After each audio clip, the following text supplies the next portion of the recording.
ضجة كبيرة والدنيا مقلوبة بسبب محمد رمضان بسبب أغنيته الجديدة أنا أنت. طبعا عائلة المحامي أحمد هلا طلعت وقضت طبعا المطرب والفنان والممثل محمد رمضان بسبب الأغنية الجديدة بتاعته، وقالت لك قالوا الأغنية دي بيغلط فينا.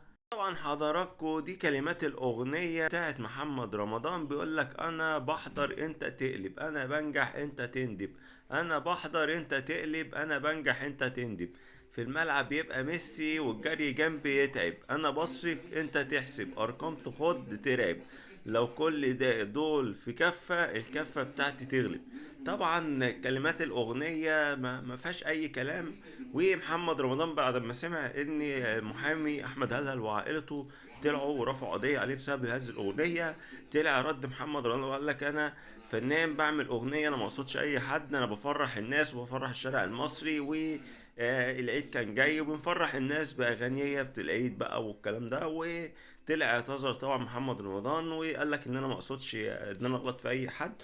ودي تصريحات طبعا محمد رمضان عن اغنيه انا انت اللي قالت المحامي احمد هلال قضوه بسببها، وكالعاده متنساش تعمل شيء.